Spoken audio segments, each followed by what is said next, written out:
I'm Rajni Bhatt, your political science teacher from Ardent Progressive School.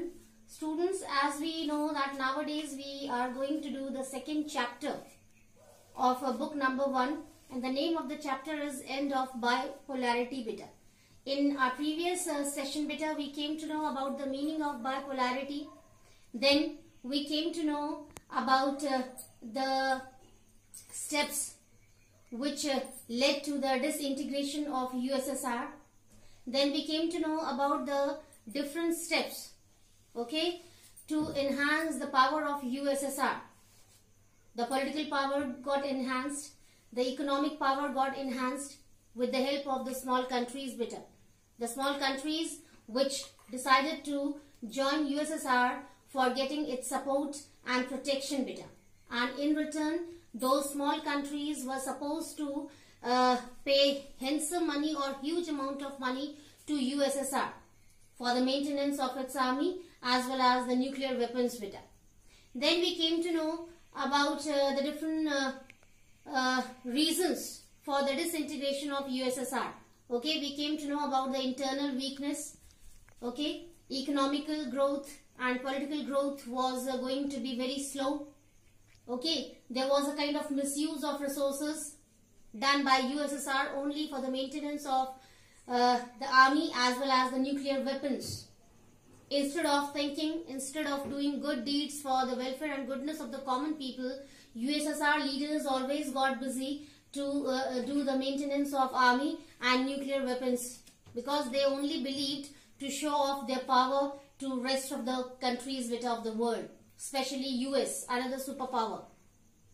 Okay beta, so in this way what happened, and then more was there beta, Gorbachev. Okay, Mikhail Gorbachev, who was the secretary, okay, general secretary of the Communist Party in USSR, he really played an important role beta for the disintegration of USSR. His ideologies worked in a very proper way to lead the process of disintegration of USSR. The superpower USSR, which tried always to dominate other countries, so Gorbachev tried to bring a new system there with the help of sociality, okay, equality for all, openness or transparency in the system of USSR. In this way, beautiful ideologies he brought there, but unfortunately he did not get the support of almost all the common people beta. Okay, especially the leaders, they did not like to give support to him. They did not like his ideologies because they always believed in domination. Okay, they always liked to discriminate minorities, even weak countries also. But beta, many common people in different countries beta, when they came to know about the ideology of Mikhail Gorbachev, they really became so happy and gave their full support to the ideologies of Mikhail Gorbachev beta. People started showing the demand of equality, freedom, justice, okay, right to expression, these kind of things for all. Okay beta. Now the different subtopics which we have to discuss today are consequences of disintegration beta. In our previous session we came to know about the different reasons of the disintegration, where the sense of nationalism played an important role beta. Okay, we discussed about all these things in our previous session also, even in Google Meet also beta. Okay, rise of nationalism. Rise of the sense of nationalism. Then people started having the sense of devotion towards their country. People started showing the love, faith towards their country. All those things gave them motivation, okay, to follow the way of disintegration of USSR beta. Most of the countries decided to be separated from USSR, especially three major powerful countries, Russia, Ukraine and Belarus beta. Now, the first subtopic to discuss today, consequences of disintegration. Whatever disintegration process was going on against USSR beta, what were the consequences? What were the negative impact of that disintegration all over the world beta? This we have to discuss in this subtopic. Now, first point is It led to the end of Cold War without any dispute of socialist or capitalist ideology, beta. Automatically, beta, what happened? A kind of end got started of Cold War. Why Cold War was there earlier? Just because of strained relationship between two superpowers, US and USSR. But now, due to the disintegration of USSR, many powerful countries got separated from USSR, that nation. So what happened? Automatically, USSR became weaker in comparison of US, beta. So what happened? The Cold War kind of situation got to be ended, beta, because now USSR was not as much as powerful as US, beta. So automatically the strained relationship between those two superpowers was going to be end, beta. Next, relationship among different countries got improved. Yes, beta. See, earlier what happened when two superpowers were there? Okay, we came to know with the help of our first chapter that many Eastern European countries decided to join your USSR, beta. And then a kind of group came in front of the whole world named Eastern Alliance, beta. So whatever countries were there, okay, always they felt a kind of pressure, a kind of threat just because of the power of USSR, beta. But due to disintegration, what happened? As I told you, most of the countries decided to be separated from USSR. Then what happened, beta? Many countries started improving relationship, okay, with another countries, beta. Because now they did not have any kind of pressure, they did not have any kind of threat of USSR, that how they had to maintain relationship with a particular country. Now they did not have any kind of pressure to maintain good relationship with other countries. Now they were free. That was also a kind of consequence of disintegration of USSR, beta. Many small countries started taking decision themselves to maintain good relationship with another countries, beta. But otherwise, earlier what happened? They were just like under a kind of pressure or threat of USSR. How they had to keep relationship with other countries, they had to ask, they had to consult with USSR. If USSR did not have good relationship with any country, so rest of the countries which were the part of USSR could not maintain good relationship with that country. That kind of situation was there, beta. But later on, when disintegration got started, countries declared themselves independent, okay, free from the pressure and threat of USSR, and then those countries started maintaining good relationship with other countries, beta. That was also a positive sign.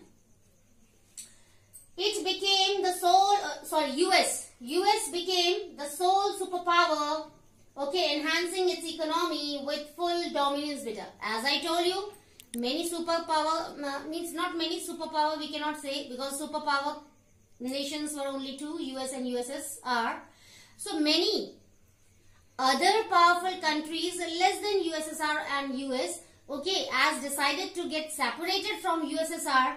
So what happened, beta? Automatically the power of USSR got decreased and US became only the superpower all over the world, beta.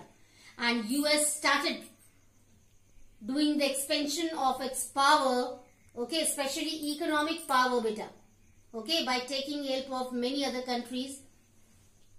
Now next is, beta, now countries emerge with new aspirations and choices. Many countries which declared themselves independent or separate from the pressure or threat of USSR, those countries, okay, brought new kind of aspirations and choice in front of the world, beta. They had their own ideologies how to run their country in a very systematic way.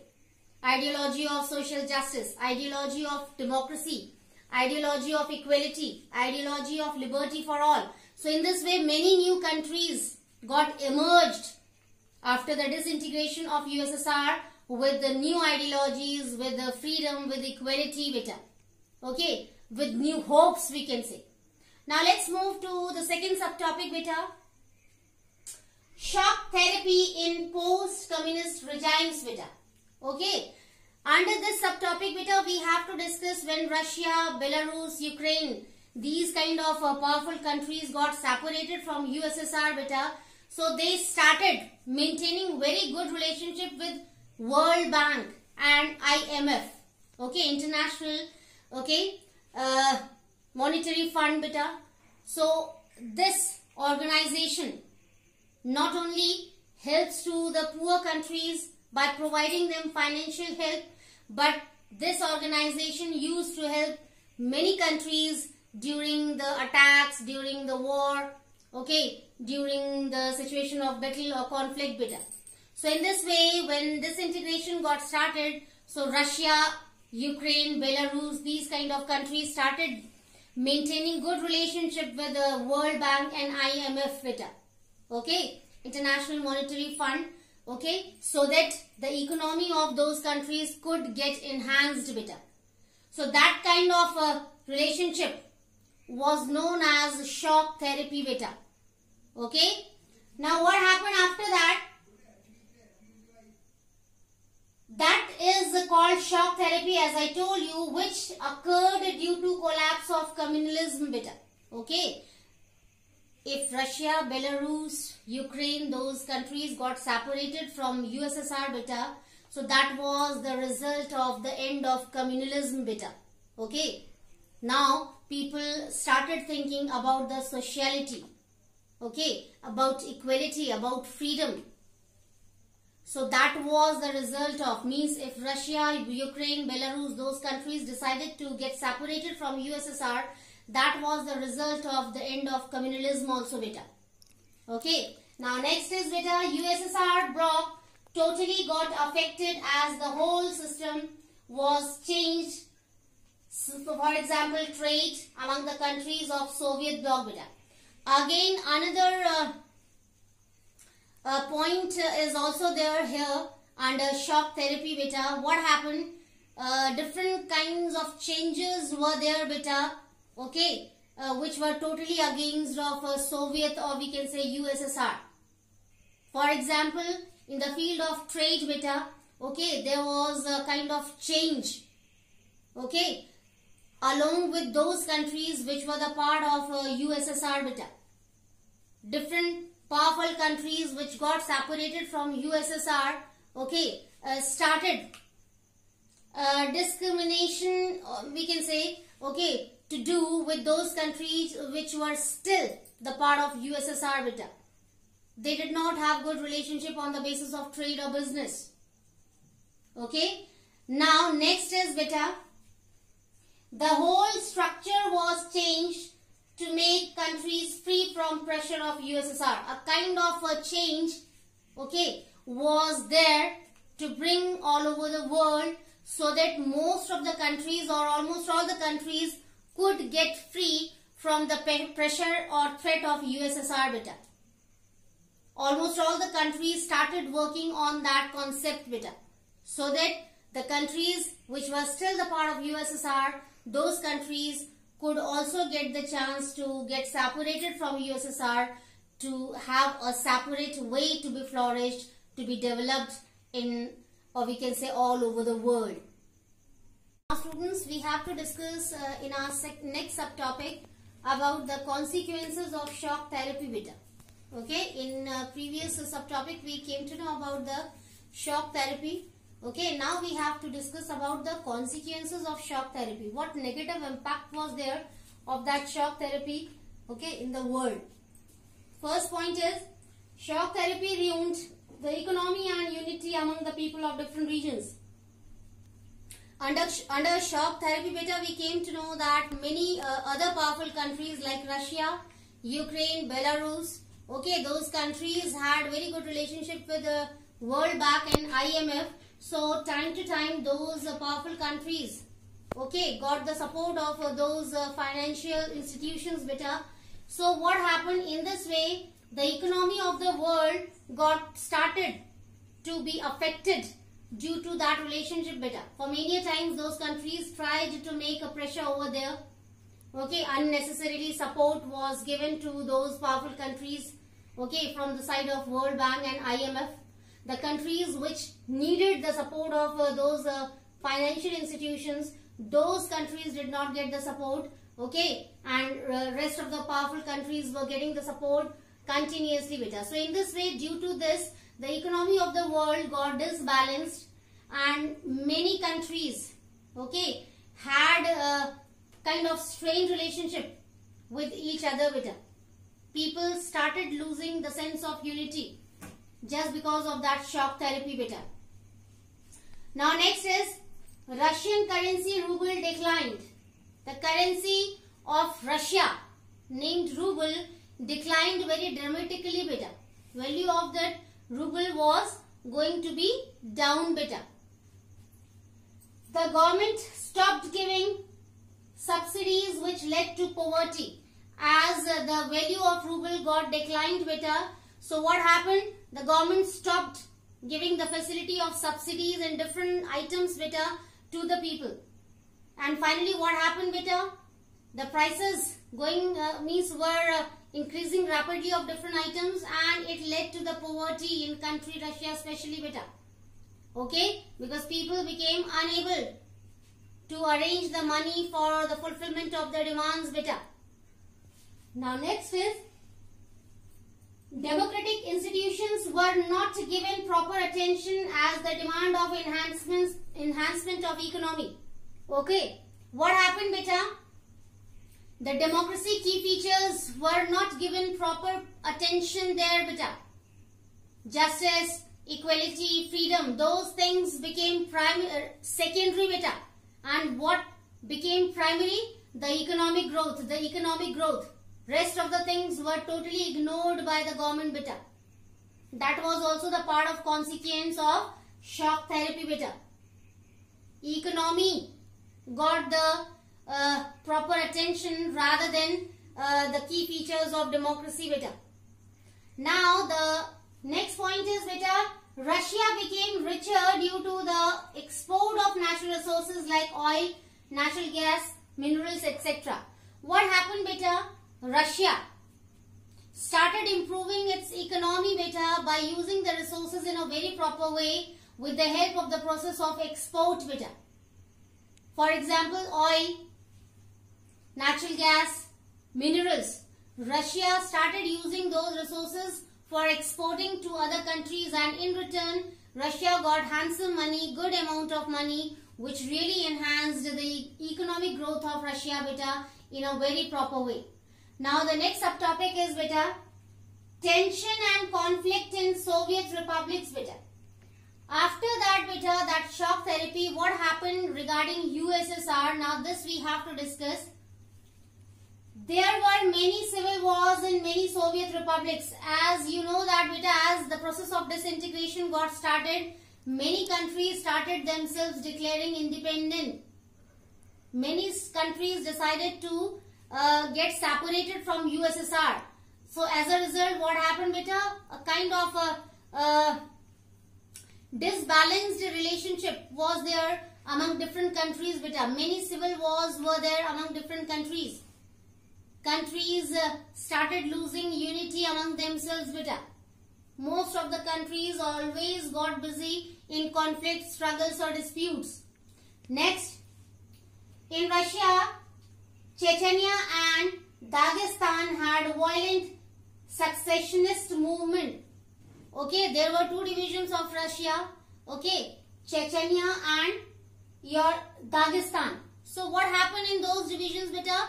Different violent activities were followed by the people beta while leading different movements beta.